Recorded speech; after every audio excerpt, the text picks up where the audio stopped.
Good people of Columbus, Ohio, a brand new town for the tour.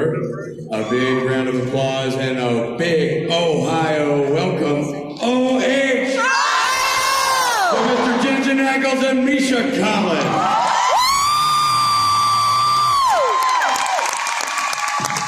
Have that, boys.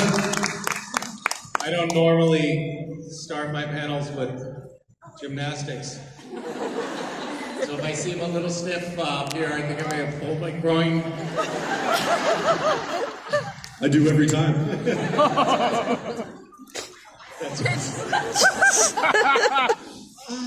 How we doing, guys?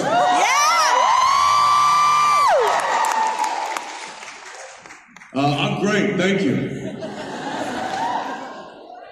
And just because it's just, when...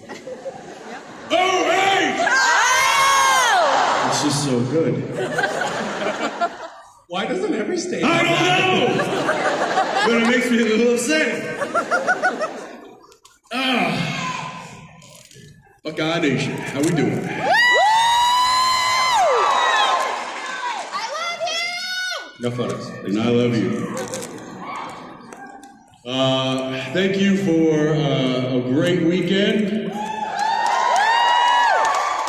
We've been having some fun. I hope you guys have been having some fun. Can you believe this is Columbus, Ohio? This looks like New York City or Chicago.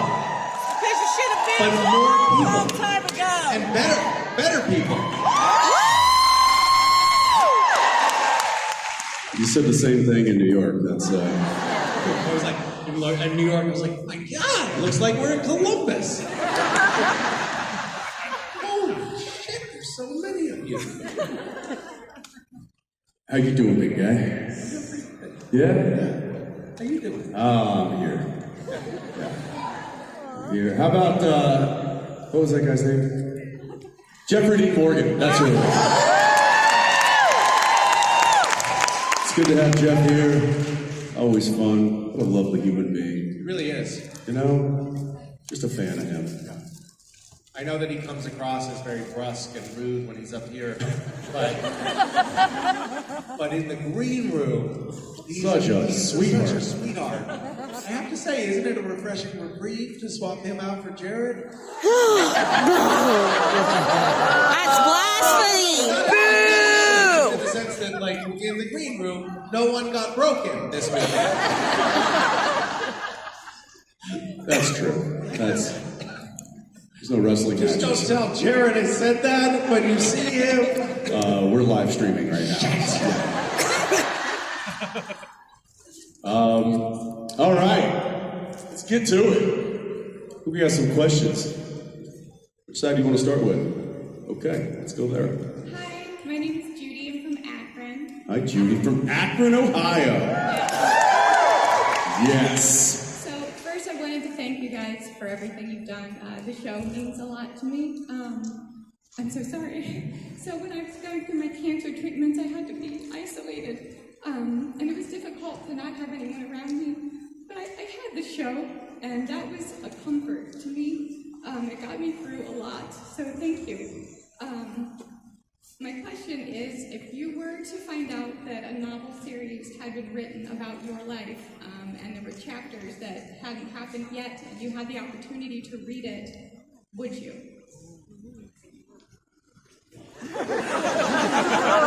Starting out with an easy one.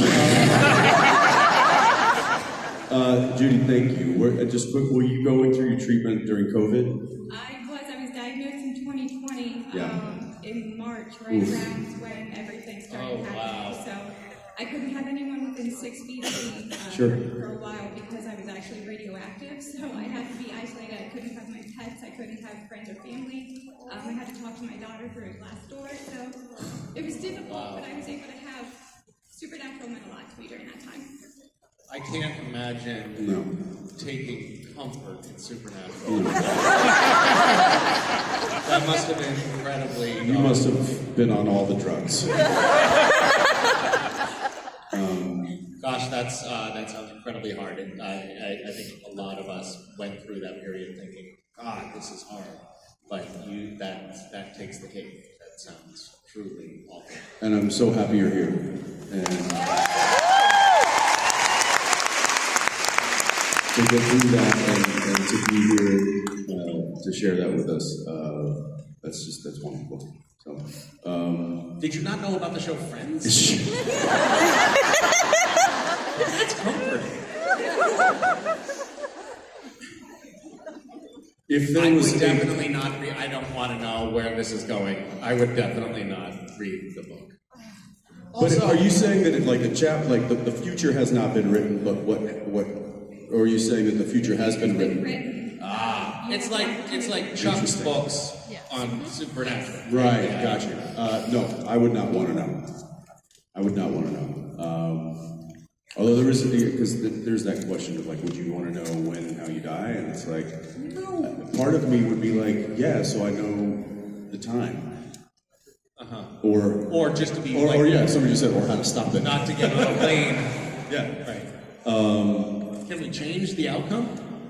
Can we rewrite the ending? Because that'll change things. No, it's inevitable. Okay, well, She didn't think that far ahead. if this is just a first draft, then I'll read it. But if it's like the final first print edition, then I'm out. Okay. I'll write a foreword to yours. Great. Yeah. It won't be kind. No. Thank you, Judy. Glad you're here. Hi. Hi, I'm Judy from Michigan, and being from Michigan. Whoa!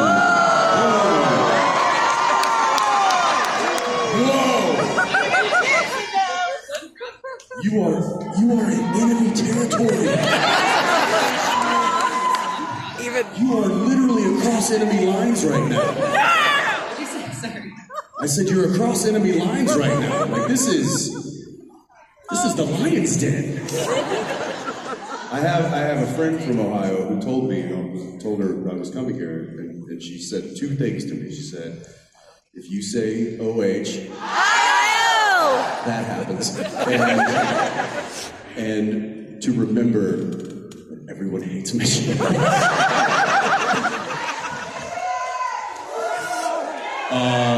Well, we don't feel that way because we're not. I applaud your courage. Just so you know.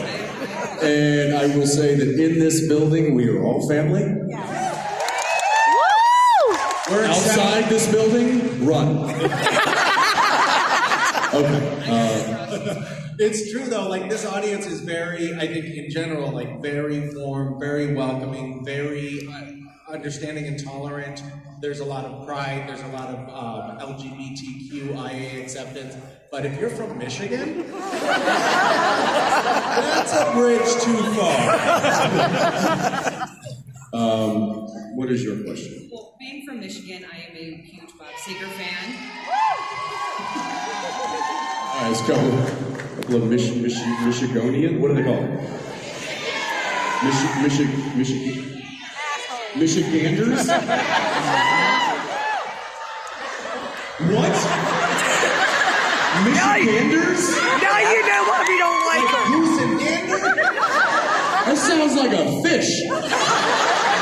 Why did I you thought do that to yourself? Michigander the other day. I'm so sorry. We're literally, it's a hot topic. Michiganders.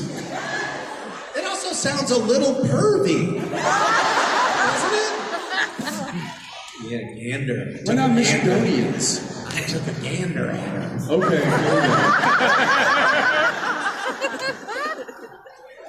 Okay.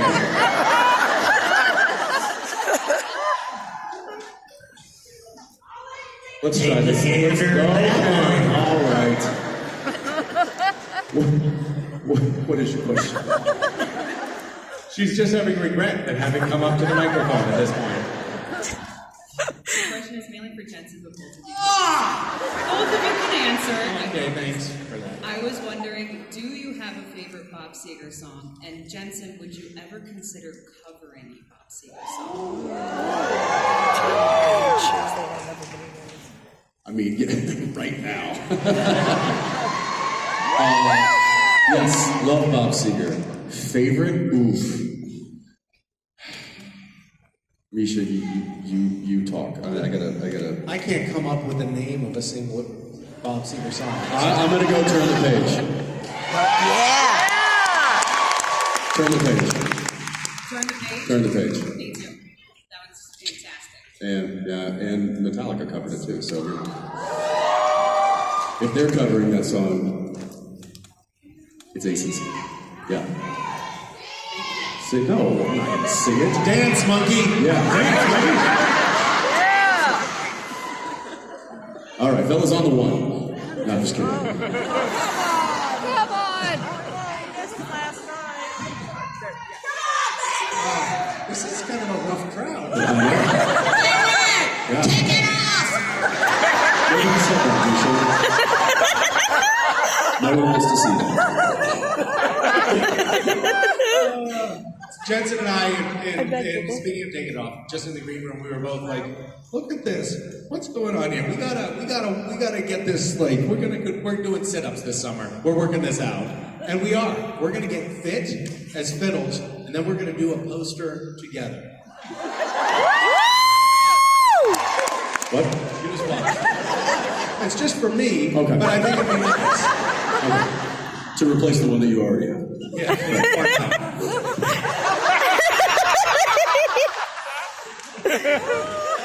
It's a little tired.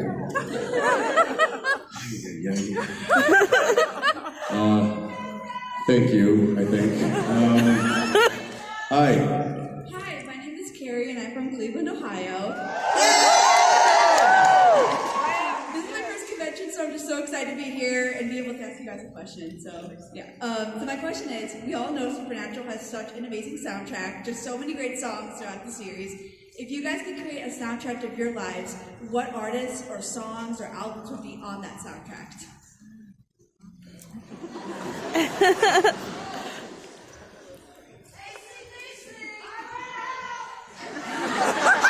Highway to Hell is a good one.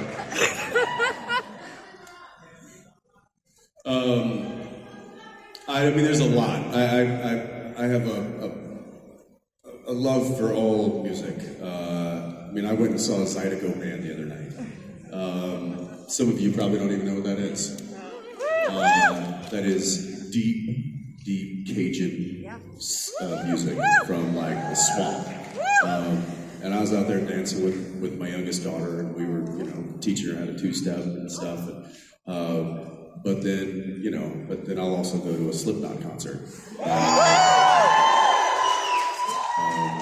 And then I'll go, not all the time, but I can appreciate like going and hearing like classical music too. I mean, I think music is, I would never want to box myself into one kind of a genre, but I will say there is a song that I listen to quite often, and it is a song that for some reason, and I don't know why, but it's like, so I have baby at home, and when I get into the car, take her for a spin around the neighborhood or wherever, I had them, don't lose your minds, but I did because the stereo never worked. And it was on purpose. They disconnected it and then just let it rot because Jared and I would use to turn it on and blare it, and then they couldn't get us back to the scene. They also disconnected the horn. They disconnected, remember the spotlights that were on the side, like season 1? Had to take those out because we never got a scene completed without those flashing at the camera. So we were children, basically, and they had to child-proof the car for us. And so when I was fortunate enough to get the car at the end of the series, she was effectively just a prop and didn't run very well. There was a lot of problems with the engine. There was lots of problems with a lot of the running systems within the automobile. So I sent it to a place that does that kind of work, and I said, make her safe enough for me to drive my kids around. And so they revamped the engine and they tuned it all up and they put in new brakes and they put in a whole bunch of stuff. And there were 2 things that I added. One of those things was air conditioning because Texas, and the other one was a way to play music. So they didn't change the dash. The radio is still there and it still doesn't work. But what they did was they put something in the glove box that's just a Bluetooth. So now my phone can connect, and every time I get in the car, and it's not like it's the last song I play. I don't know how, it's like almost it knows, but it's Metallica, Wherever I May Roam. And I've just always thought that song was so appropriate, not only for the Winchesters, but it feels very appropriate for me personally, because we work all over the place, and it's Wherever I May Roam is home. So that's certainly a song that would be on my soundtrack of life. Yeah. How's that for an answer, huh? Beat that, sucker. I can't. What, call me maybe? Is that where we're going? Anything by Taylor Swift?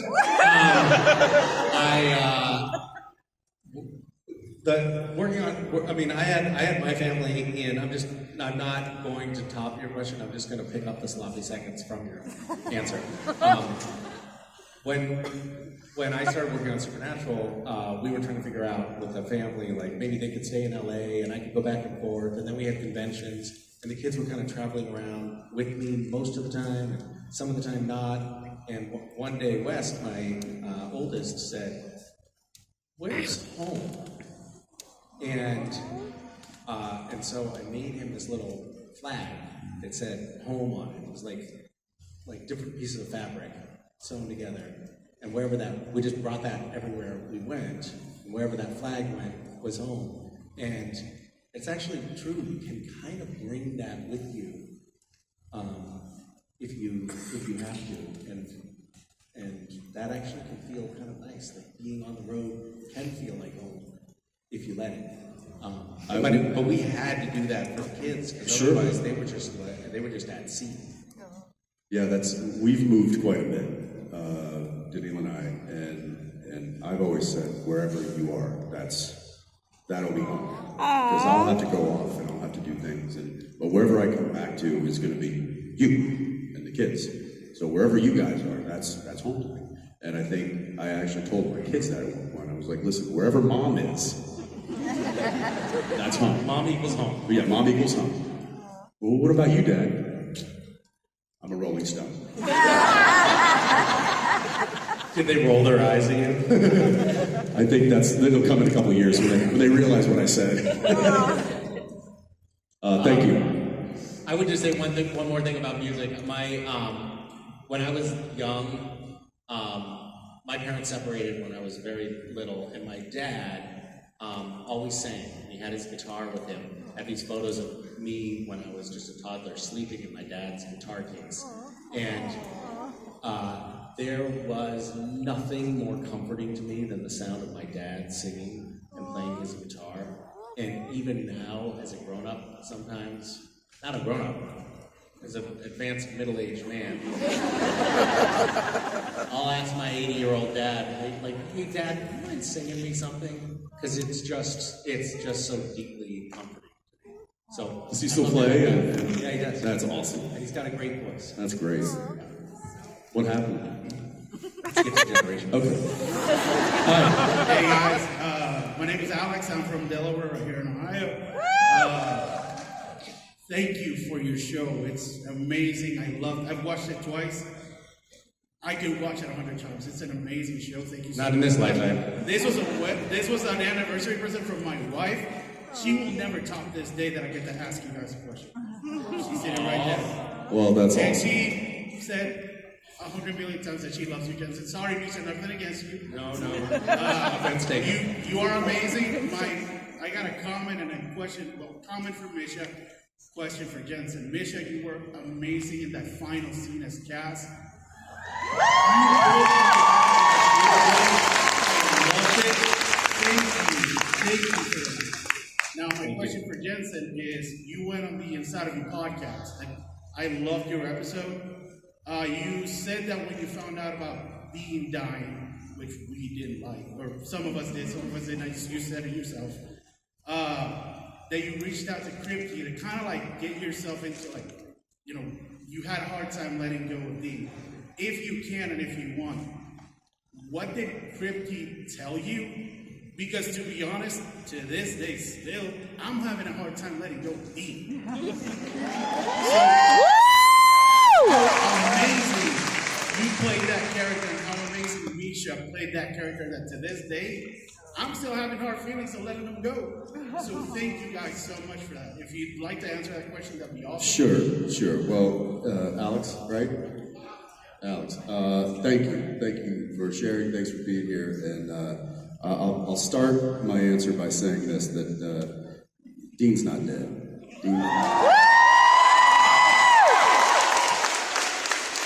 Dean's right here. He's right there. So we got brought. Jared and I actually got brought to LA, and we got sat down in the writer's office there in the production offices in Los Angeles, and which we had done for the first time in 15 years, because they were going to pitch us the end of the series. And we sat down and we said, okay, this is kind of the broad strokes of the season. And I was like, yeah, get to the end. And for some reason, I felt like one of the brothers was going to have to go. And I had even had a dream about it, which I've shared multiple times, and some of you have heard that story, but where it was Dean that was left alone. And he had to find a way to carry on, effectively. And so I wasn't prepared to hear that Dean was the one that was going to go. And it took me back. It took me by surprise, and I was like, ooh, okay, all right, well, let me marinate on that a little bit, guys. Let me get back. And I got back home, and I was talking to my wife about it, and I was like, I don't know, it's not like what I was thinking. It's not what I was hoping. It's not kind of how I saw that story going. And she suggested, she's like, you should reach out to Eric. And you should talk to him and see what he thinks, because he's the guy who created it. And he's been away from it, so he can look at it kind of from a different perspective. So I called Eric up and I said, hey man, let me know when you got some time to talk. I want to bend your ear about something, which I do from time to time. That was not out of the ordinary. Kripke's been very much an amazing mentor to me in a variety of things. So I got on the phone with him, and I basically pitched the pitch that they had pitched me. And I said, I'm having trouble, kind of accepting this this story and this finality for Dean. I'm like, can you tell me what you think? And he said, let me think on this for a minute. I don't want to give you a knee-jerk reaction to what I think. Let me take some time, and I'll send you an email in a couple of days. And so he did. He was about to get on a plane, and I think he sat on that plane and thought about that situation and he sent me this beautifully crafted email because he's an amazing writer. And it Every even pithy response from him. Oh, even little text messages are just so crafty. Yeah. And he sent me this email and basically said that it was Dean that needed to go because he wouldn't be able to survive without Sam. Oh, yeah. And it would have been destructive. Dean would have probably gone into a dark, dark place and drowned his sorrows with all the wrong things. And I think he's right. I think that was, Dean needed that connection. He needed that those brothers in arms. And now he had lost Cass. He had lost. He was kind of.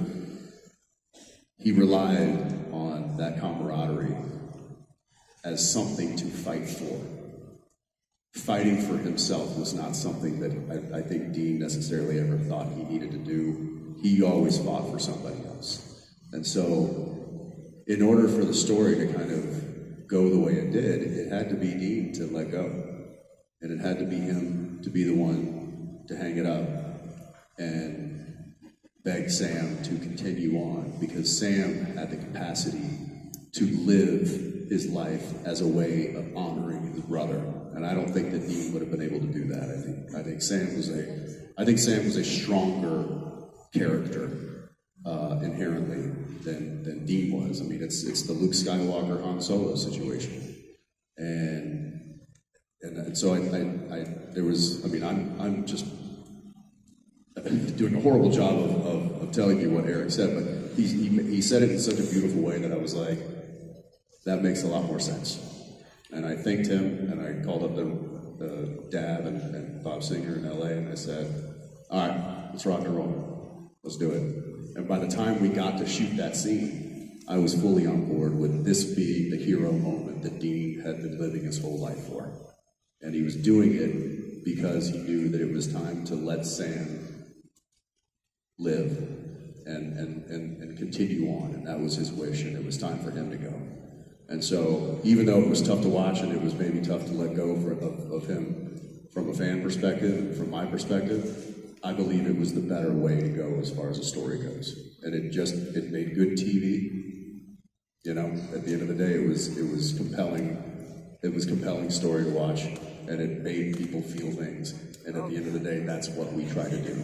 We get up there, we tell these stories, we play these characters because we hope to make you feel something.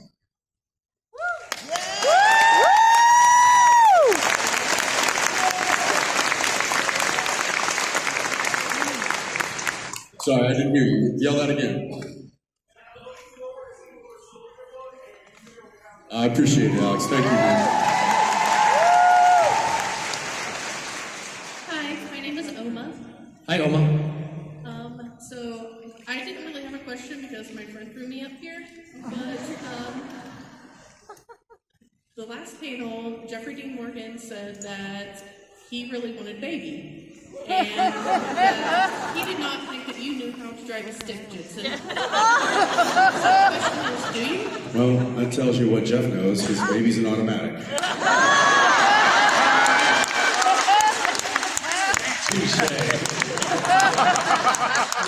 Oh my God! That reminded me the story that you told about, like having to have the spotlight removed and all the bells and whistles removed from Baby. I had the Pimp-mobile.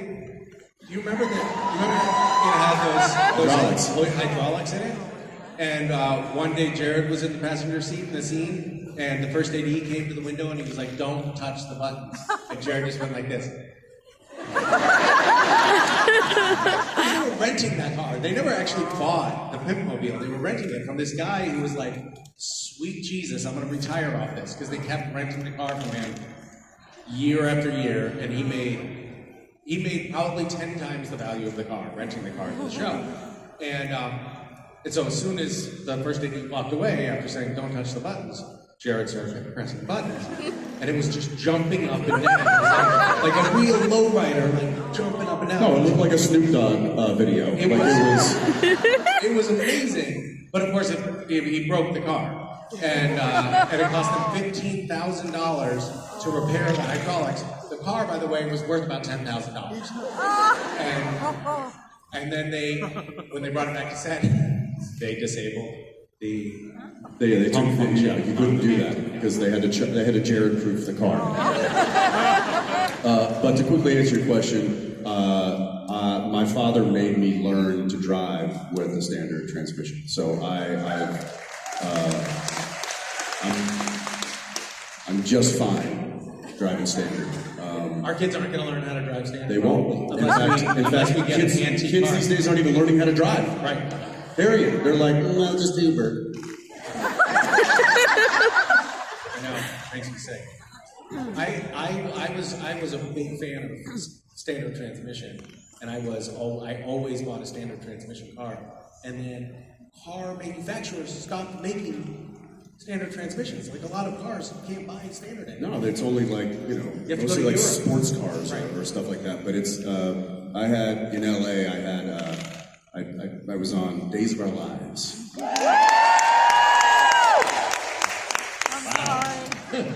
So you're the people who watch that. Got it. And I was 19 years old, 20 years old or whatever. I was like, oh, I am making some dough. I'm going to give myself a toy. And I got a 1973 Ford Bronco. 4 on the floor. Big, like one of those giant, gear shifts. and I drove that thing all over LA. And people are like, why are you driving this? I'm like, because it's awesome. But I think that was probably the last standard transmission that I had.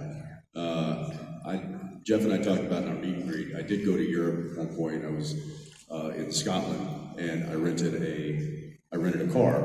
And you can rent it standard. And it happened to be, it was like a little Audi or something that was a standard transmission.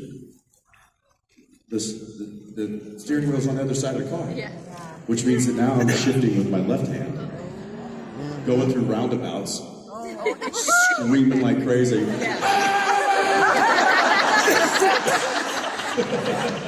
I will say that we were there for 2 weeks or something. I got pretty good. So I'm ambidextrous when it comes to standard transmissions. Just so you know, take that, Jeff. I was just in Norway. I'm not trying to brag, but I was just in Norway, and I rented a standard transmission car as well. And I was driving I basically drove all around the country, and I was like, my God, these people are so civilized. It's ridiculous. Like the speed limit says 90 kilometers, and everyone goes 90 kilometers. I'm like, fuck this. I'm going to go 120. Like I was enjoying the highway. And right toward the end of the trip, I noticed a little camera on the side of the highway. And then I noticed another one 5 miles down the road. And I've already gotten 2 moving violations in the mail, but I know that more are coming. I was like, these conservative European wusses, these slow drivers, just live it up a little bit. Come on, push it. Yeah, no, they figured out they don't need to have a cop hiding behind a bush somewhere. They'll just throw up a camera and be like, ticket. That's how they sound too, baby. Ticket. It's my impersonation. I don't know where we are. What are we doing? What's happening? We over here? Hi. Hi, I'm Tessa, and Hi, Tessa. My question is, were there any moments, scenes or episodes in Supernatural where you were especially proud of your acting because you had done something new and you felt you did it really good, or you had to portray a really hard emotion?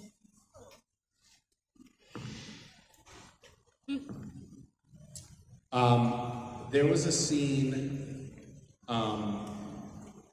gosh, I don't remember what season it was. I want to say maybe season 8. It's when Sam is possessed by Gadriel. Season 9, I was really close. And Bob Singer was directing. You were back behind the monitors. And in this scene, Sam, who's now possessed as Gadriel, is coming up toward me. And Bob Singer, he was a big fan of like 1970s cinema. And there was this one shot that he really wanted to get, which was just me punching directly into the camera. And then Sam, as Gadriel, was going to pass out. And this was like kind of just a cool moment of just being like in tune with the choreography of the moment. And so I threw the punch directly into the lens, and everyone behind Video Village, which is where they're watching on the monitors, where Jensen was and Bob Singer was, started laughing. And Jensen came out we were in the kitchen, we were shooting on location in the kitchen, and Jensen came out and said, "Misha, it was fucking hilarious." Oh, you weren't kidding. Because he registered the look on my face, and then he said, "Come here," and we went back to the monitors, and they did the playback. And the idea was the fist goes right into the lens on the camera. And I did this.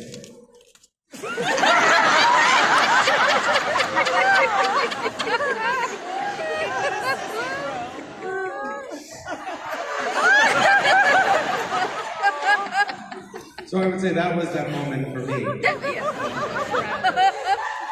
Nailed it. I'm going to answer for him, and I'm going to give you, instead of a moment about me, I'm going to tell you a moment which I sat back and became an audience member in a scene watching this man do beautiful work. And there's many to choose from, but obviously the one that comes to mind the quickest is his death scene in the bunker. And I know it was something that he was struggling with.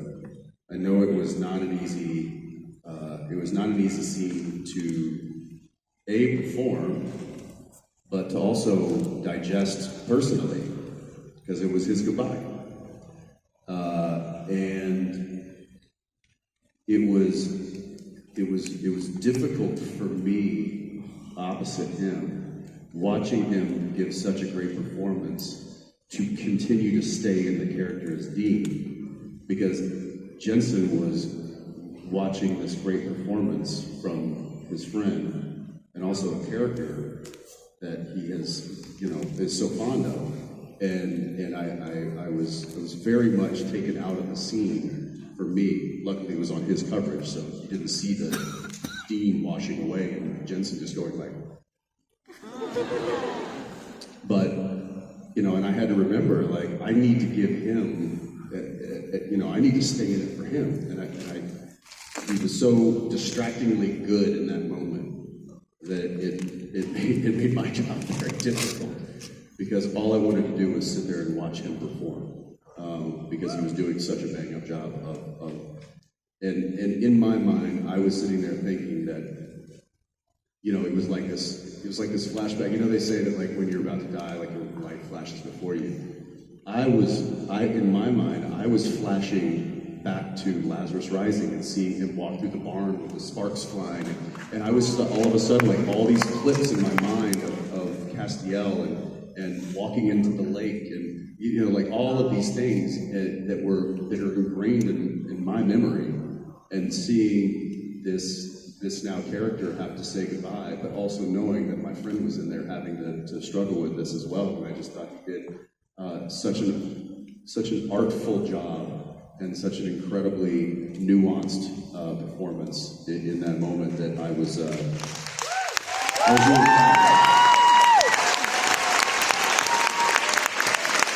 And you'll notice during that entire soliloquy I just gave, I can't even look at him. But I will say that's, instead of picking one that I was proud of for myself, I'm going to pick one that I was proud of for him, and that was that.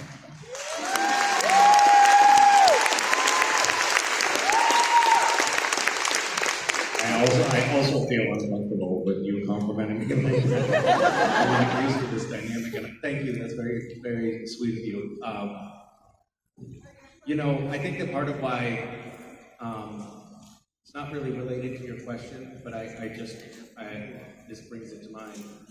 Part of, I think, why this fandom is so strong, why our relationship with you and yours with us is so strong, is that this show ran for so long. And you literally got to watch Sam and Dean grow up over the course of the series. You guys went from being boys to, you know, advanced age.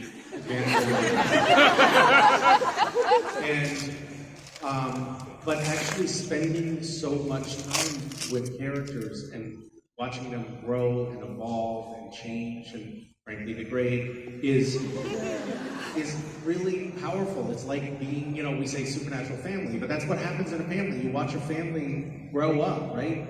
And we also had this very surreal, and I surmise never to be replicated in our lifetimes, experience of also getting to know the characters that we were playing so well, and the characters that we were playing opposite so well, that it started to blur the lines internally for us. I think I'm speaking for you as well.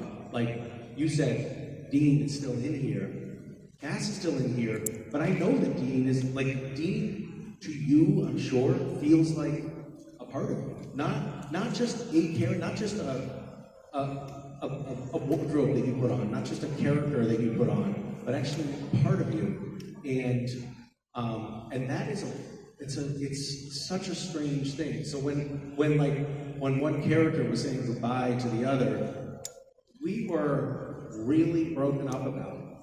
Like, we were broken up about it because it felt real to us because we sort of lost our minds.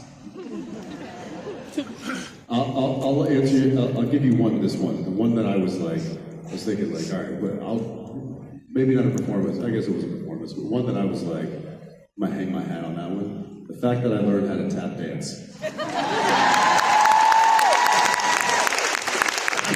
Everyone was impressed with that.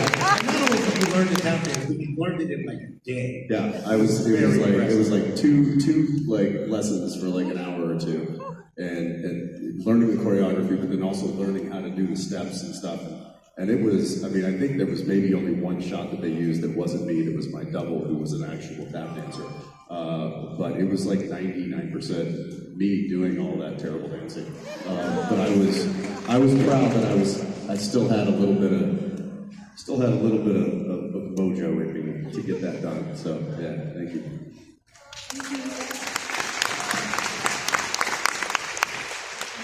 Hi guys, my name's Selena. I'm from Clyde, Ohio, and I just want to start off by saying thank you for being here because I moved to Columbus for a music career and now I get to stay where I live out on tree number 1. My question kind of goes off of what you were just saying, Misha. I started watching the show when I was 4 years old, and it ended when I graduated in 2020.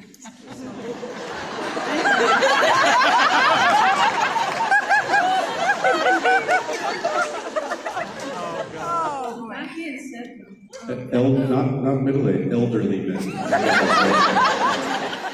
been waiting for this moment for 18 years now. So this means a lot. Did you have parents?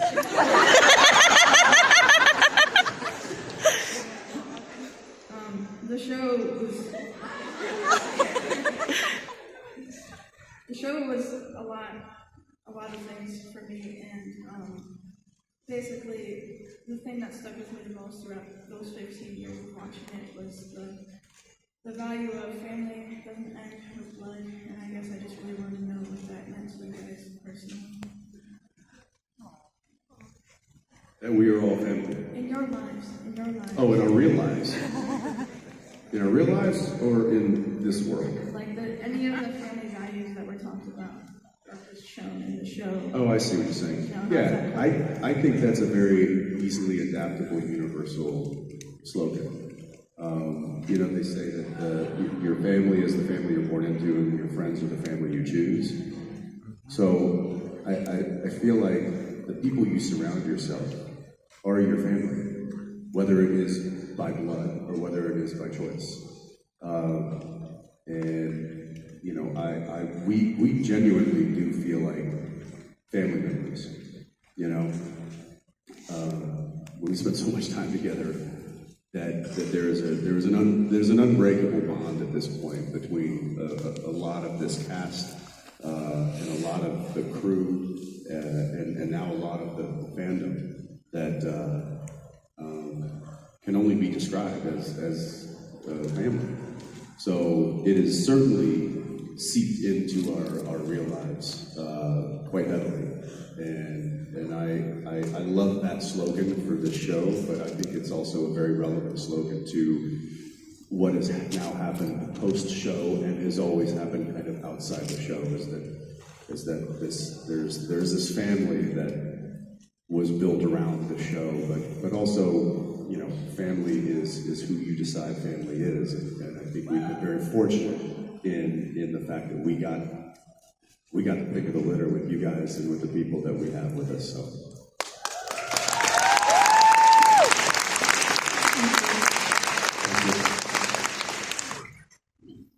Hey guys, my name is Janelle, and my question's for Jensen. Sorry, Misha.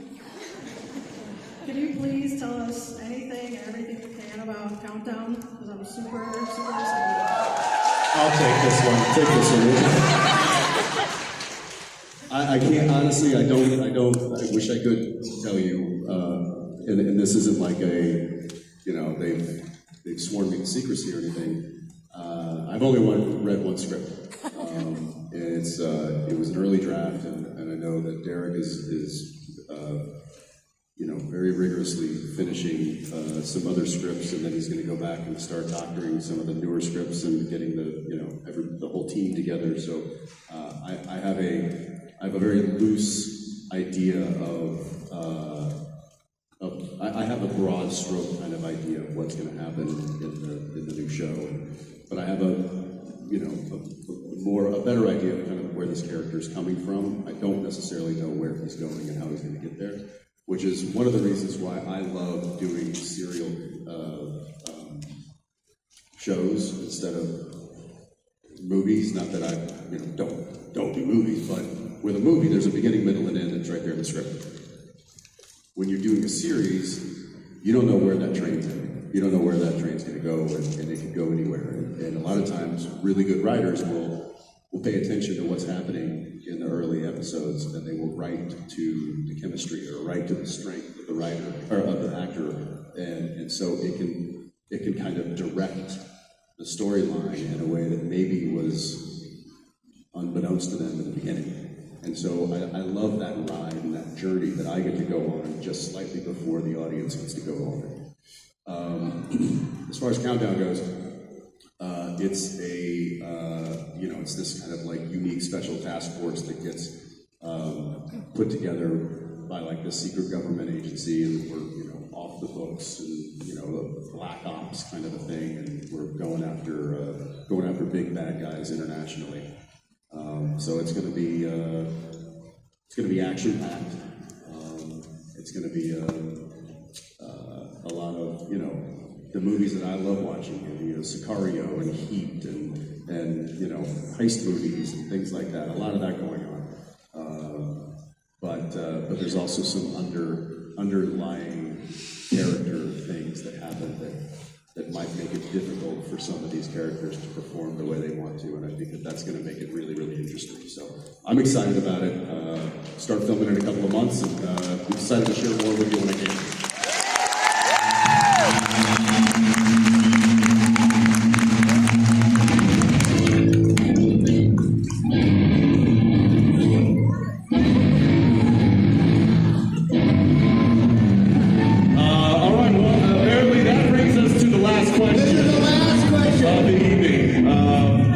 Misha, you want to go grab that lovely person over there? It's the last question. And Rob's going to do a very unique rendition of the Last Question song. Some of you have heard this. Some of you have never heard this. Some of you will hope to forget it. I don't know what the hell you're doing, bro. Okay, it's the last question. Okay, it's the last question. We're really giving it. We're just gonna do it? Here we go. Oh, God. It's the last Okay. question. It's the last question. Last question! Last question!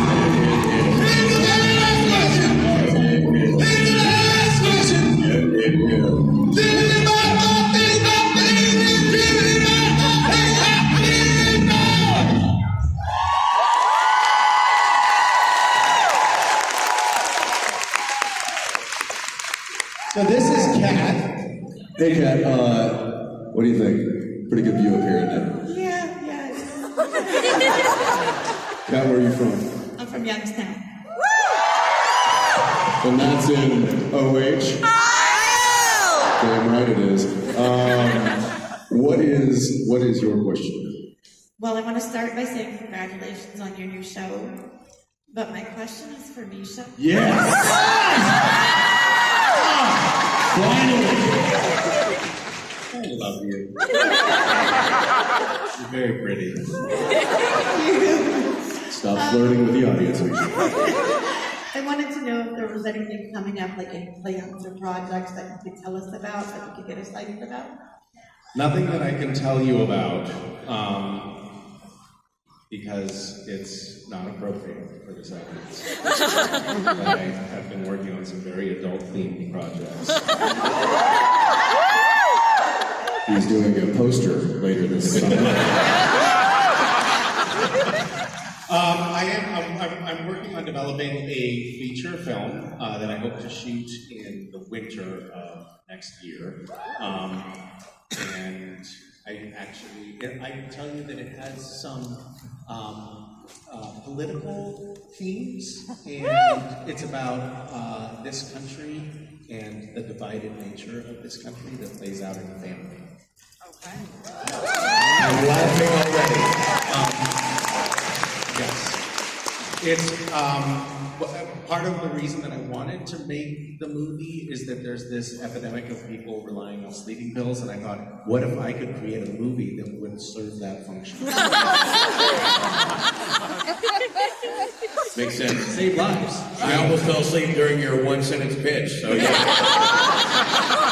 It's working. This is an elevator pitch to Snooze Town. That's what's It's already working.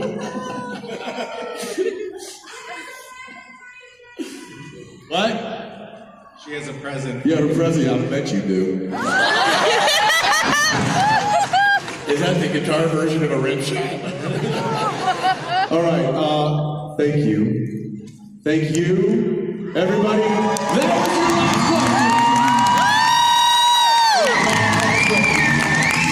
was your last question. Yeah.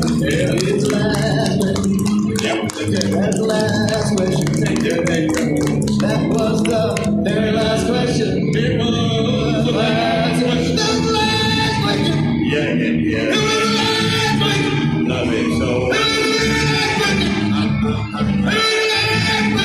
Love it, yeah.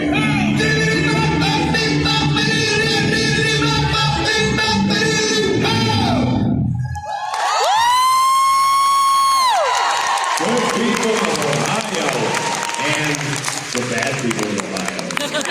A big supernatural adios to Mr. Jensen Ackles and Misha Collins.